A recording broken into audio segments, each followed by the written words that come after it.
So, dahil kay mag-Chinese New Year naman po, day. So, ang atong buhaton karon day magluto ta og special tikoy. So, mga day, every year jud ni siya mga day, no, naan siya nagahatag og special tikoy diri sa mga sa office mga day. So, ang atong buhaton mga day, malamang day, lutoon, lain pong tanawon.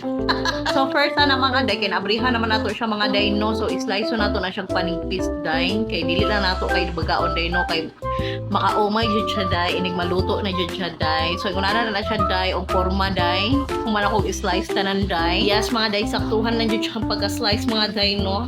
So, dili kayo baga day, sakto lang po ang kanipis. Ana siya day, very malagkit jud kay siya day, no. So, after ana day, magbuhat na po ta og kuan day, mag-prepare na po ta ani etlog mga day. So, atuan ang batilon mga day kay isagol man nato diha ang atong tikoy. So ato ana siyang batilon mga day, sama anak mga day, kay mekos-mekos ra nato na day.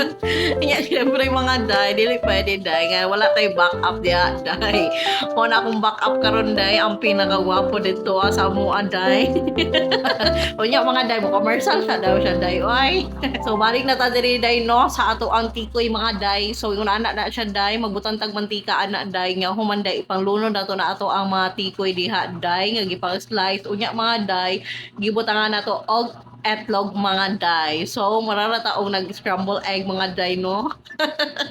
Adili na scramble egg, mura siya nagtortag talong day. Ngun ana siya pagkaluto day. So mo na day, hapit pa yun mapagod day. So gidali day nako og baliday kay murag dili na yun siya maayo mga day, maabtan yun tagkasunog day.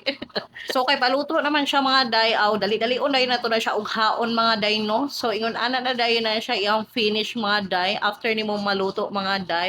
Very simple lang kayo siya day. So syempre mga day, tilawan dayon nato day ug unsay lasa ani day, og sakto ra ba sa atong panlasa. So ang akong taste ani siya mga day, mura na gyapon ka og kakaninday nga pwede nimo i-pares og cafe.